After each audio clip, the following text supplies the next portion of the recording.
Listen, so today we're going to talk about sales and marketing that convert, right? It's a really big topic. I can tell you from all the entrepreneurs that I deal with in the years that I've been in business, most everybody thinks that they have a sales process. They don't. A lot of you don't even have follow-up. How do I know? Some of you I've dealt with and I've expressed interest in doing business with. You've never even followed up or even asked about it. So if you're doing that kind of business with me, you're doing that with other people as well. So that's not about saying anything good or bad, but I really want to push back and I want to challenge with you guys what you're doing with your business and how you can get. What I want to do in this next, 60 minutes, 30 minutes, 45 minutes, however much time we end up spending talking about this. I want to give you some actionable steps that you can go take from this right after this and go apply to your business, right? So it's how do you create a high performance sales process, and then how do you have marketing that converts? They run together, right? And one of the big things, it's like when you go out and you're building a brand or you're making people. Hey guys, how you doing? My name's Joey Batista. I'm an active 9-figure entrepreneur. Listen, inside this video, I'm gonna share with you the tips and tricks, the real life examples that I use growing and scaling companies today. Listen, I'm not an influencer. I'm an entrepreneur with a passion for sharing what I've learned over the last 3 decades. And it's a privilege for me to share it with you here today.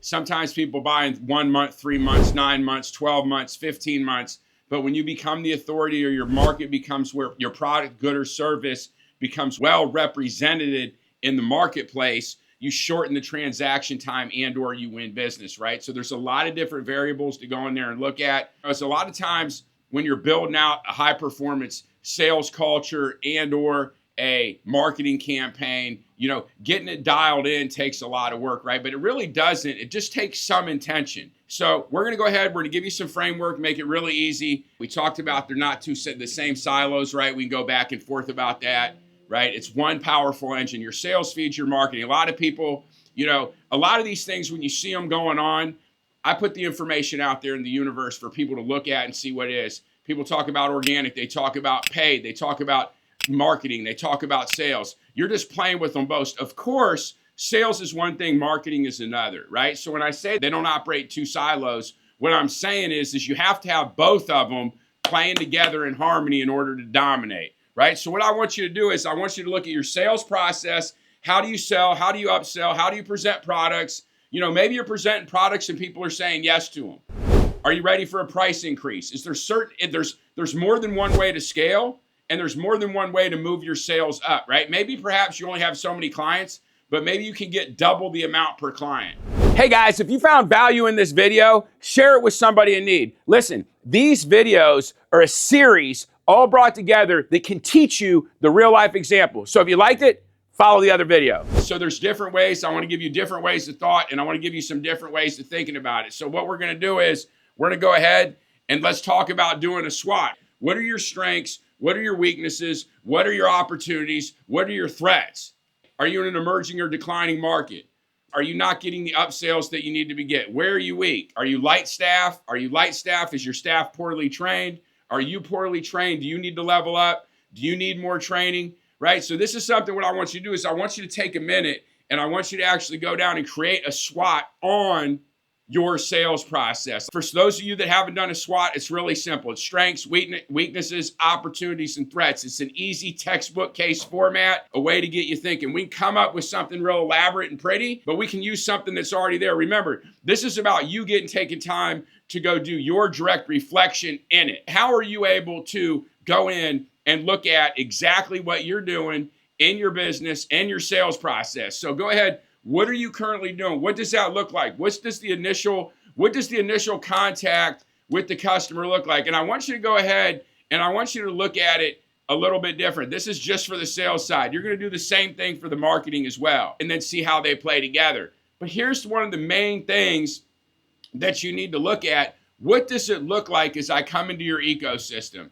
What is my staff trained on? What is my team trained on? How is the client meet? How are they introduced into our ecosystem? It's a really big, important thing because a lot of times there's a lot of, I said this or I said that. But what happens is if you go ahead and you script it out, if it's scripted or there's a trained process, what the goal is, remember something. When we came in, building a sales machine and marketing that converts.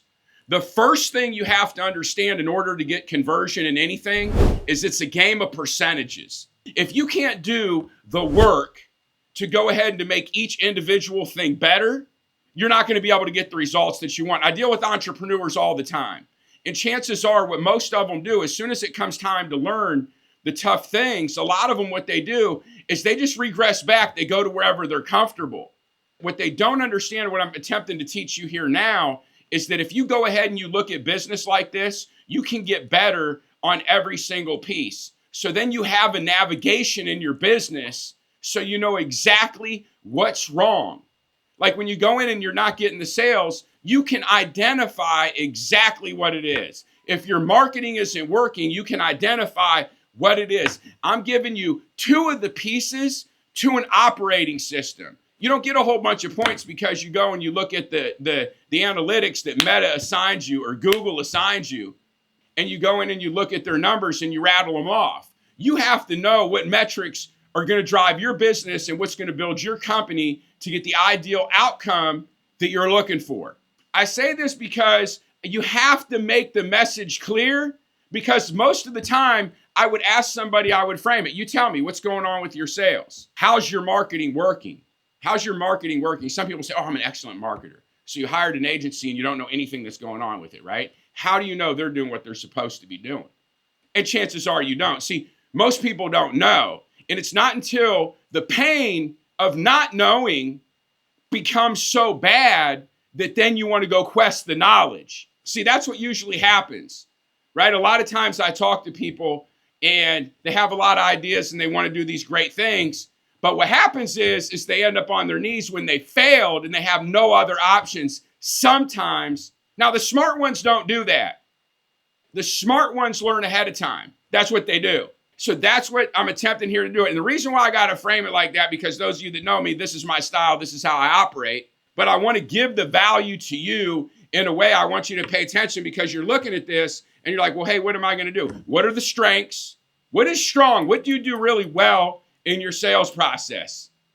Where are you weak? Like, where can you be a hand raiser? And I want you to do this. Where can I be a hand raiser and be the bold, courageous person to raise my hand and to ask for help because I need it? Where's the opportunities? Like, where are we doing good? Where's the marketing emerging? Where's my competitors? Where are my competitors missing out? Where's somebody else getting a slice of the pie I'm not? And where am I really weak, right? Like, where's the threat? Where is the threat? Like, what could potentially take this whole house of cards down? Like, literally, what could just wipe it out? You got to know that. You don't have to worry about the small threats. It is what it is. So either which way, hope that gives you guys some value. Once you've completed your SWOT and you gain clarity on where your business stands, it's time to start building. The following steps will walk you through how to structure your offer, right? In some cases, we're talking about that. We're talking about structure and offer.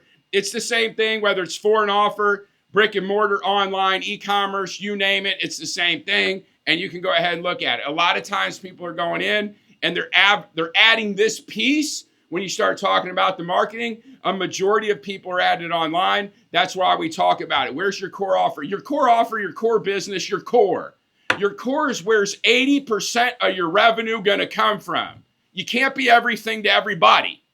And if you haven't optimized the current segment, there's no point in playing with all the bells and whistles. See, as entrepreneurs, we really look at, we're idea people.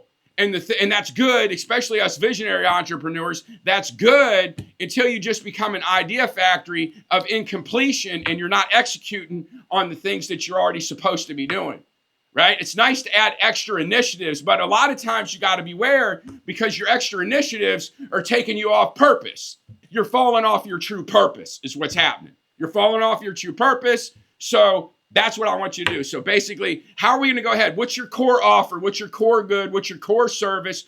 What is your core thing where 80% of people transact with you?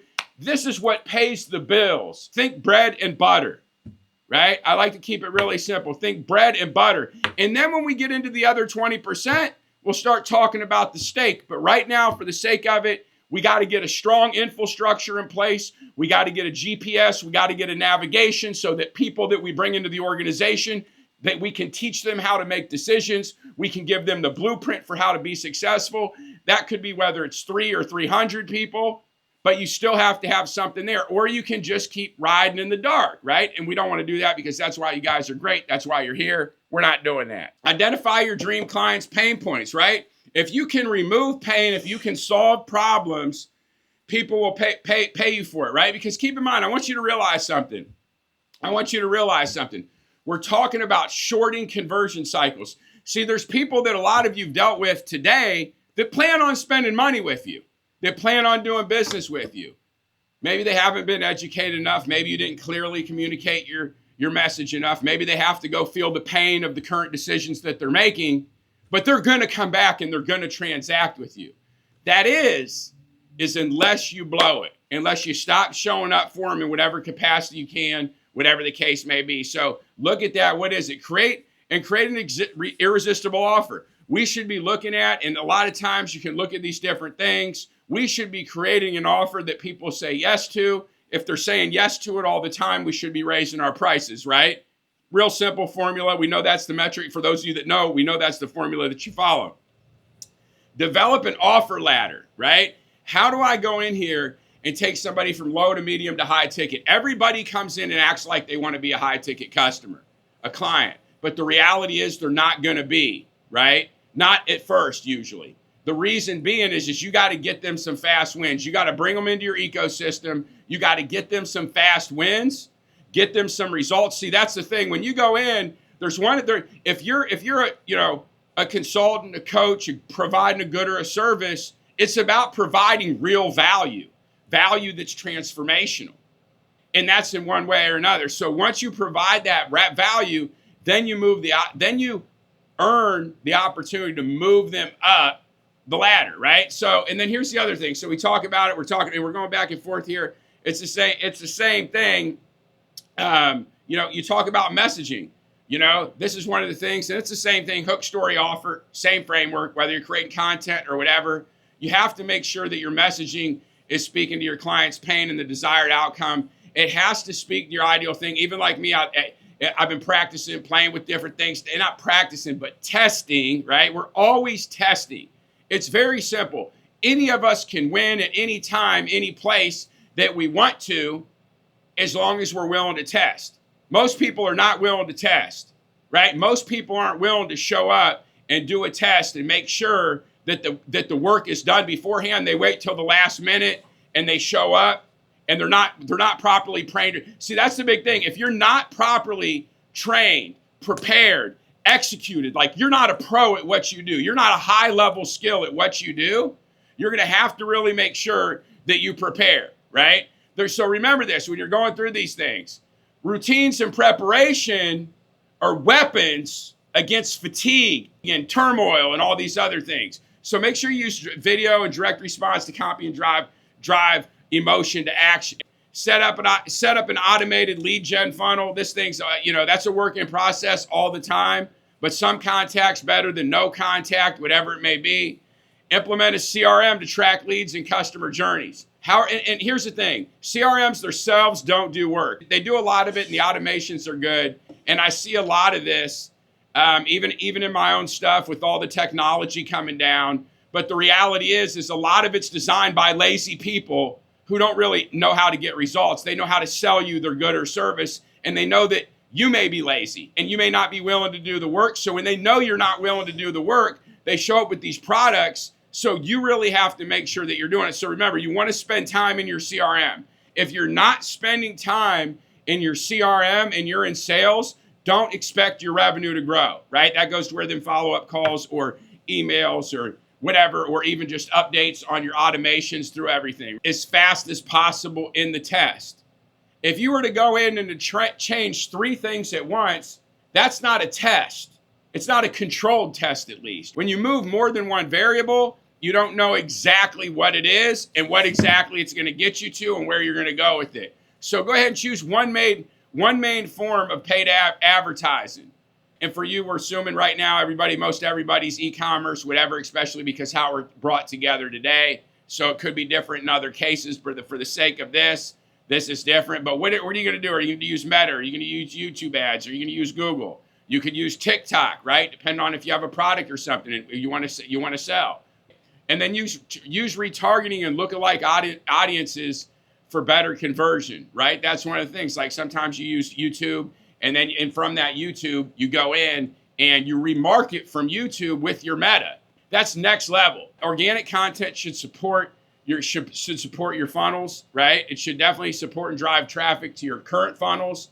Organic traffic's the best. However, in order to break through in the algorithm and to get more eyeballs, it always surprises me when I see people that come in, and some people do really well. I know people that are running, $10 $15 million companies with no advertising and, word of mouth and referrals and repeat. But most of these businesses that you see like this, they're generational. Like you give yourself a high five for them, but the reality is your family built them. I haven't seen any, just so you know, I haven't seen any $10, $15 million businesses that weren't built by a founder that's over 60 years old. Okay? These are businesses that were built and they were trudged through for a long time. And I only point now I'm not saying they don't exist. I'm simply speaking of my experience, and I'm simply sharing with you so that I can give you the best information that you need in order to move forward. Now, I'm sure there's an anomaly, there's a one-off, but I say that because with paid ads effectively done, we're not going to go in here and talk about, okay, you can get everything you need for Meta or YouTube or all the analytics. You can get all that, right? But what we're talking about here is how are you doing it? Are you spending dollars on a certain platform, optimizing it, and then adding? What does that look like? Let's talk about that for a second, because this is a really big hot button. You should go in and let's say you get a ROAS, a return on ad spend of $4 for every dollar. And you're happy with that. You like that number. We're just picking this number for whatever it may be. It could be 3 if you're happy with that number, right? Depending on the cost structure of your business and the model that you're in and how high ticket it is. If it's extremely high ticket, then that's good. So let's just say it was 4, return on ad spend. What you do is you wouldn't go get, as long as you're getting a 4-to-1, a ROAS of 4-to-1 on everything that you do on Meta, you continue to increase your ad spend. You're basically spending $1 and buying 4. And you raise that number until that breaks. Now you're looking at your client fulfillment, you're looking at your customer journey, you're looking at all these other things to make sure that they're not breaking in the system. But as long as the marketing's coming in and you're able to convert, you don't need to move on to a second form until that $4 becomes $2.50. Because now you can take your best performing ads and now you can test them on another platform. And who knows, maybe you'll get a 7-to-1 ROAS, maybe you'll get a 2. Train yourself or your sales team to close with clarity and consistency. Close with clarity and consistency. If you have a good or service, you have a product and you know it helps someone, you have to obviously be very clear about it and you have to be consistent in it. You have to be confident in it. Follow a simple sales flow. Problem, urgency, solution. Right? What's the problem? Hey, I need this product, good or service. What's the usual problem I encounter? I can't really get a hold of nobody. There's not really anybody in the market. Okay, great. I got a solution. I'm going to sell direct to consumer. I'm going to go ahead. I'm going to remove whatever the case may be, one of the vendors. I'm going to have it here and I'm going to expedite it, XYZ. I'm going to go ahead and do it, but I'm going to source whatever reason, I'm going to source these things for less money so that I can go ahead and begin to optimize a better way, more efficiently. So then prioritize consistent outreach and track what drives results. This is what I was talking about. Why would you go look for more money elsewhere when you can serve your existing client base? And your existing customer base will be happier that you valued them. Instead of running around chasing all this new business and you can't even optimize what you got in front of you. So I really want to think about that, because everything that I do, I talk about deleveraging yourself. There's a lot of different philosophies that people operate by and what they do, right? And that's great.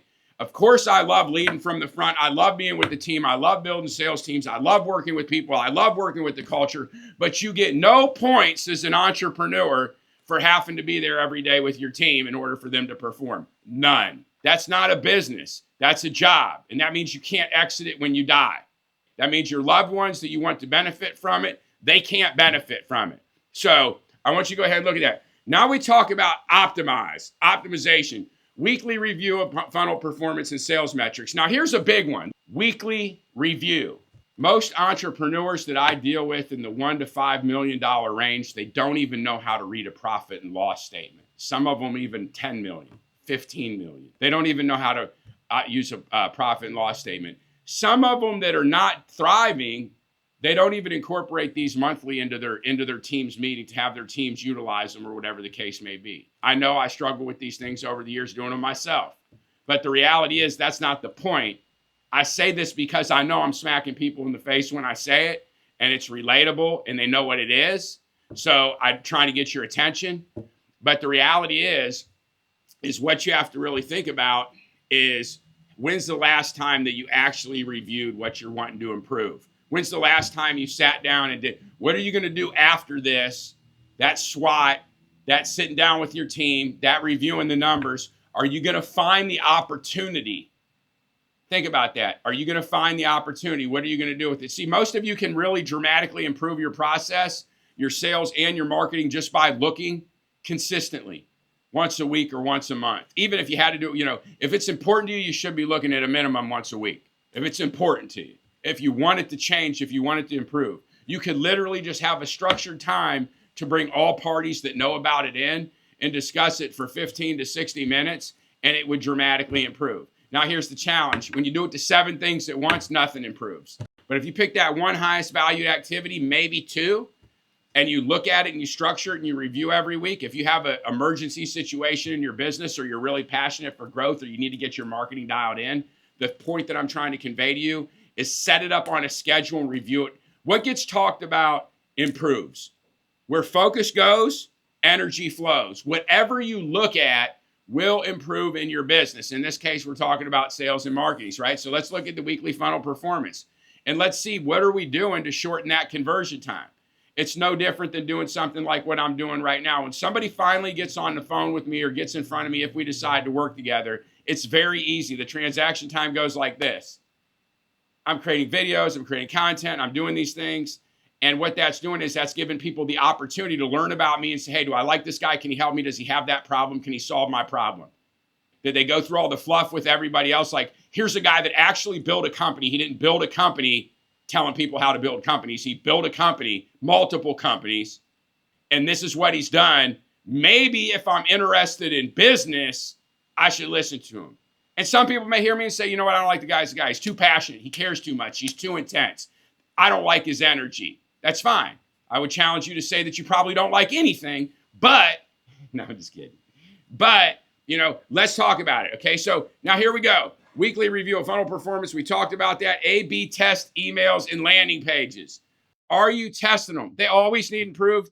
I can tell you, or allow me to share with you, between all the ad platforms and between having everybody involved, it's literally like, you can make a mistake, correct it, and there's still a mistake if you don't check it. There are so many mistakes happening in marketing everywhere all the time. Some of you pointed out mistakes of mine. It's ridiculous how you hire professionals, you pay them, and people say they care, and the amount of mistakes that they make. But the reality is this represents our opportunity. I love mistakes because I know that careless people that are never prepared, that always make mistakes, it makes it easier on me. And then when I get the opportunity to help them, I get the reward of knowing that I made the world a better place and helping them when I could. And if not, they feed my ecosystem. So either which way, it's a win-win, right? But I really want you to think about that. Look at your tests, look at your emails, look at your landing pages, and then double down on your high-performing offers. Remove bottlenecks, right? A lot of times it's addition through subtraction. See, we're always like, I need to add, I need to add, I need to add. My biggest adds have been seasons where I've been seasons of elimination.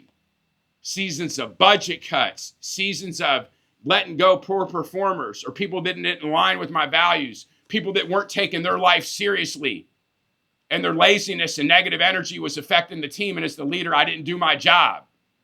You can't let these things happen. 5 signs your sales and marketing are working together, right? This is a big thing. Your leads are qualified and ready to buy, not confused or unfit. If you're doing all the other things right, when they show up, that's not saying there's a million of them. That's saying when you do the correct things, and it's a moving target. Like, let's call it what it is. Today, when we go in and do something, today we go in and do it, and guess what happens? We do it today, and then tomorrow, what worked doesn't anymore. We're in a world right now that's moving faster than ever, and you have to constantly dial these things in. It's a nonstop program.